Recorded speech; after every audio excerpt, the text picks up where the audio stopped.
ആകാശവാണി.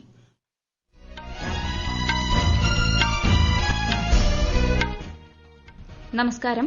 വാർത്തകൾ വായിക്കുന്നത് കൃഷ്ണ പ്രകൃതി.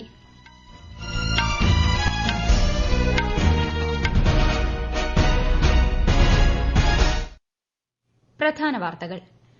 ദാരിദ്ര്യവും പട്ടിണിയും നിർമ്മാർജ്ജനം ചെയ്യുന്നതിൽ ഇന്ത്യ ലോകത്തിന് മാതൃകയാണെന്ന് രാഷ്ട്രപതി ദ്രൌപദി മുർമു. അന്താരാഷ്ട്ര മനുഷ്യാവകാശ ദിനാഘോഷങ്ങളെ രാഷ്ട്രപതി ന്യൂഡൽഹിയിൽ അഭിസംബോധന ചെയ്തു.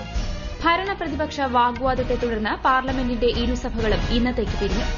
കോവിഡ് വെല്ലുവിളികൾക്കിടയിലും ഇന്ത്യൻ സമ്പദ്വ്യവസ്ഥയെ വളർച്ചയുടെ പാതയിലെത്തിക്കാൻ സാധിച്ചതായി reserve bank governor Shaktikanta Das.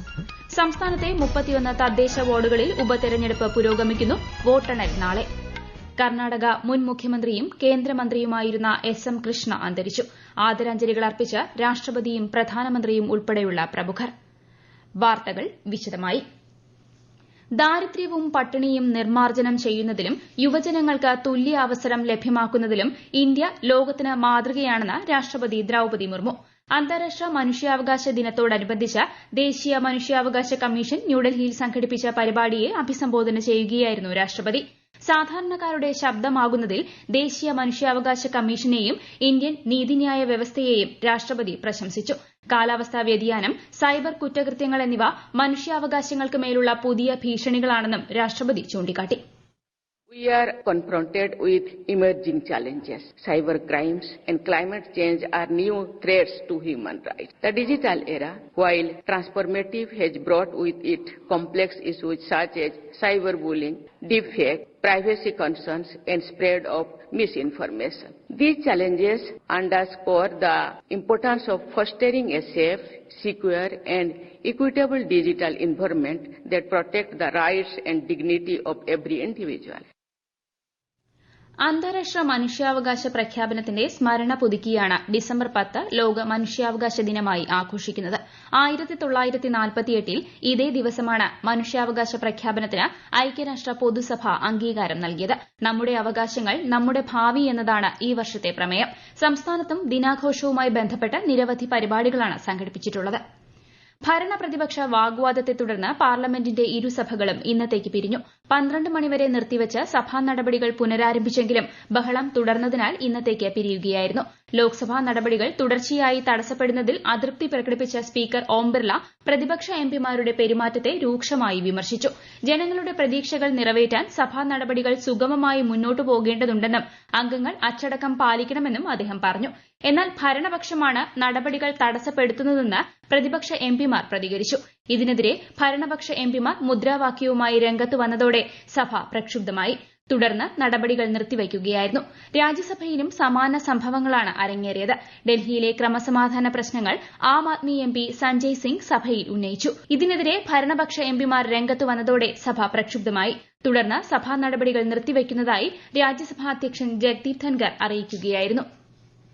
Parliament നടപടികൾ സുഗമമായി നടക്കേണ്ടതിന്റെ പ്രാധാന്യം ആവർത്തിച്ച കേന്ദ്ര പാർലമെന്ററി കാര്യമന്ത്രി കിരൺ റിജിജു സംവാദങ്ങളിലും ചർച്ചകളിലും ശ്രദ്ധ കേന്ദ്രീകരിക്കാൻ പാർലമെന്റ് അംഗങ്ങളോട് അദ്ദേഹം അഭ്യർത്ഥിച്ചു. കോൺഗ്രസ്, സമാജ്വാദി, തൃണമൂൽ പാർട്ടികളിൽ നിന്നുള്ള നിരവധി എംപിമാർ സഭയിൽ അർത്ഥവത്തായ സംവാദം നടത്തുന്നതിൽ താൽപര്യം വ്യക്തമാക്കിയിട്ടുണ്ട്. എന്നാൽ പാർലമെന്റിന്റെ ജനാധിപത്യത്തിന് വിരുദ്ധമായ സമീപനം പ്രതിപക്ഷ നേതാവ് രാഹുൽ ഗാന്ധി സ്വീകരിക്കുന്നതായും അദ്ദേഹം ആരോപിച്ചു. സുപ്രധാന നിയമനിർമ്മാണങ്ങൾ നടത്താൻ സർക്കാർ പ്രതിജ്ഞാബദ്ധമാണെന്നും പാർലമെന്റിലെ എല്ലാ അംഗങ്ങളുടെയും ചർച്ചകൾക്കും നിർദ്ദേശങ്ങൾക്കും മുൻഗണന നൽകുമെന്നും ശ്രീ റിജിജു പറഞ്ഞു. പ്രമുഖ വ്യവസായ ഗ്രൂപ്പിനെതിരായ കൈക്കൂലി ആരോപണത്തിൽ INDIA എംപിമാർ പാർലമെന്റ് സമുച്ചയത്തിൽ പ്രതിഷേധ പ്രകടനം നടത്തി. ലോക്സഭാ പ്രതിപക്ഷ നേതാവ് രാഹുൽ ഗാന്ധി ഉൾപ്പെടെയുള്ള കോൺഗ്രസ്, JMM, ഇടത് എംപിമാർ പ്രതിഷേധത്തിൽ പങ്കെടുത്തു. ഇന്ത്യ റഷ്യ സൈനിക സഹകരണ കമ്മീഷന്റെ 21ാമത് യോഗം രാജ്യരക്ഷാ മന്ത്രി രാജ്നാഥ് സിംഗിന്റെയും റഷ്യൻ പ്രതിരോധ മന്ത്രി ആൻഡ്രേ ബെലസോവിന്റെയും സംയുക്താധ്യക്ഷതയിൽ ഇന്ന് ചേരും. പ്രതിരോധ മേഖലയിലെ സഹകരണത്തിന്റെ ബഹുമുഖ സാധ്യതകൾ യോഗം അവലോകനം ചെയ്യും. 3 ദിവസത്തെ സന്ദർശനത്തിനായി ഞായറാഴ്ചയാണ് ശ്രീ രാജ്നാഥ് സിംഗ് റഷ്യയിലെത്തിയത്. ഇന്ത്യൻ നാവികസേനയുടെ guided missile frigate INS Tushil അദ്ദേഹം കലിനിൻഗ്രാഡിൽ ഇന്നലെ കമ്മീഷൻ ചെയ്തിരുന്നു. കോവിഡ് വെല്ലുവിളികൾക്കിടയിലും ഇന്ത്യൻ സമ്പദ്വ്യവസ്ഥയെ വളർച്ചയുടെ പാതയിലെത്തിക്കാൻ സാധിച്ചതായി reserve bank governor Shaktikanta Das. സാമ്പത്തിക രംഗത്ത് ഏറെ മുന്നേറാൻ സാധിച്ചെങ്കിലും ആധുനിക കാലഘട്ടത്തിലെ നിരവധി വെല്ലുവിളികൾ ആർബിഐക്ക് മുന്നിലുണ്ടെന്നും സ്ഥാനമൊഴിയുന്നതിന് മുന്നോടിയായി നടത്തിയ വാർത്താ സമ്മേളനത്തിൽ അദ്ദേഹം പറഞ്ഞു. So far as the Reserve Bank is concerned, I think restoring the inflation growth balance is the most important task ahead of the Reserve Bank. And I am sure the team RBI under the leadership of the new governor will take it forward. Cybersecurity and its associated risks and threats, I think that is a big challenge for every authority, not only in India, but all over the world, and particularly for a central bank.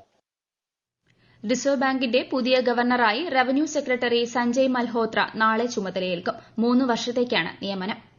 ഈ വാർത്തകൾ ആകാശവാണിയിൽ നിന്ന്.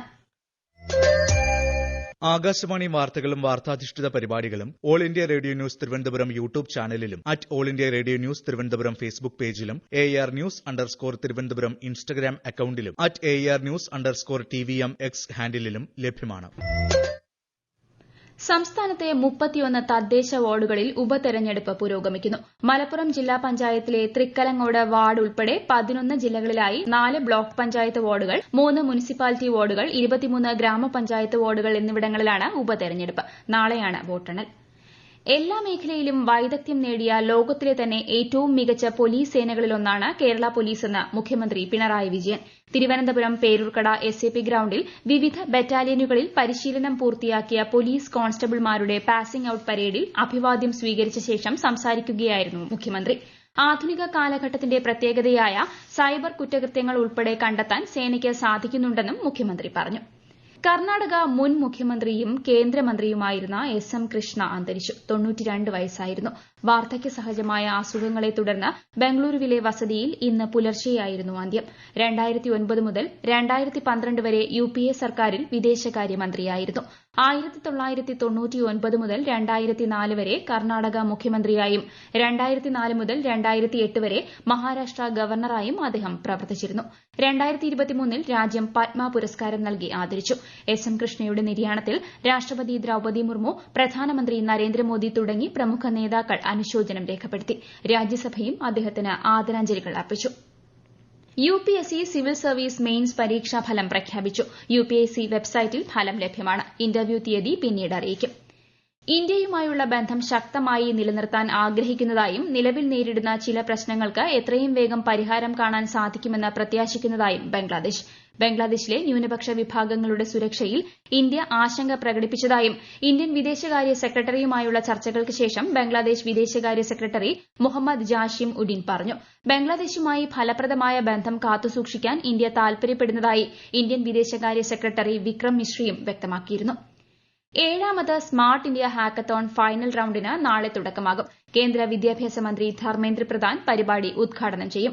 രാജ്യത്തെ 51 കേന്ദ്രങ്ങളിലാണ് hackathon സംഘടിപ്പിക്കുന്നത്. Smart India hackathon 2024ന്റെ software edition grand finale Jammu IITയിൽ നാളെ നടക്കും. നൂതന കണ്ടുപിടുത്തങ്ങൾ നടത്തുന്ന യുവജനങ്ങളുമായി പ്രധാനമന്ത്രി നരേന്ദ്രമോദി ഗ്രാൻഡ് ഫിനാലെയിൽ വീഡിയോ കോൺഫറൻസിംഗ് വഴി സംവദിക്കും.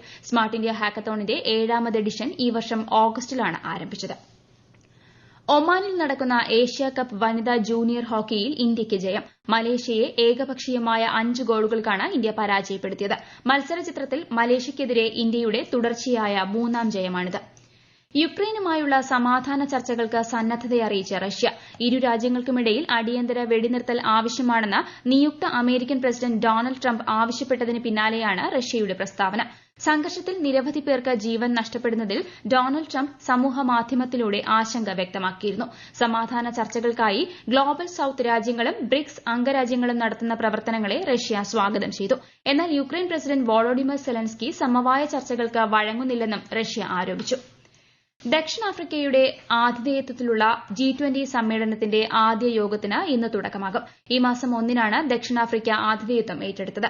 അന്താരാഷ്ട്ര സഹകരണത്തോടെ ആഗോള ലക്ഷ്യങ്ങൾ മുന്നോട്ട് കൊണ്ടുപോകാനാണ് ഊന്നൽ നൽകുന്നതെന്ന് ജോഹന്നാസ്ബർഗിൽ നടന്ന ആദ്യ G20 ഷെർപ്പ യോഗത്തിൽ ദക്ഷിണാഫ്രിക്ക വ്യക്തമാക്കി. പ്രധാന വാർത്തകൾ വീണ്ടും. ദാരിദ്ര്യവും പട്ടിണിയും നിർമ്മാർജ്ജനം ചെയ്യുന്നതിൽ ഇന്ത്യ ലോകത്തിന് മാതൃകയാണെന്ന് രാഷ്ട്രപതി ദ്രൌപദി മുർമു. അന്താരാഷ്ട്ര മനുഷ്യാവകാശ ദിനാഘോഷങ്ങളെ രാഷ്ട്രപതി ന്യൂഡൽഹിയിൽ അഭിസംബോധന ചെയ്തു. ഭരണ പ്രതിപക്ഷ വാഗ്വാദത്തെ തുടർന്ന് പാർലമെന്റിന്റെ ഇരുസഭകളും ഇന്നത്തേക്ക് പിരിഞ്ഞു. കോവിഡ് വെല്ലുവിളികൾക്കിടയിലും ഇന്ത്യൻ സമ്പദ് വ്യവസ്ഥയെ വളർച്ചയുടെ പാതയിലെത്തിക്കാൻ സാധിച്ചതായി reserve bank governor Shaktikanta Das. സംസ്ഥാനത്തെ 31 തദ്ദേശ വാർഡുകളിൽ ഉപതെരഞ്ഞെടുപ്പ് പുരോഗമിക്കുന്നു. വോട്ടെണ്ണൽ നാളെ. കർണാടക മുൻ മുഖ്യമന്ത്രിയും കേന്ദ്രമന്ത്രിയുമായിരുന്ന എസ്.എം. കൃഷ്ണ അന്തരിച്ചു. ആദരാഞ്ജലികൾ അർപ്പിച്ച് രാഷ്ട്രപതിയും പ്രധാനമന്ത്രിയും ഉൾപ്പെടെയുള്ള പ്രമുഖർ. വാർത്തകൾ കഴിഞ്ഞു. അടുത്ത വാർത്താ പ്രക്ഷേപണം വൈകുന്നേരം 6:30-ന്.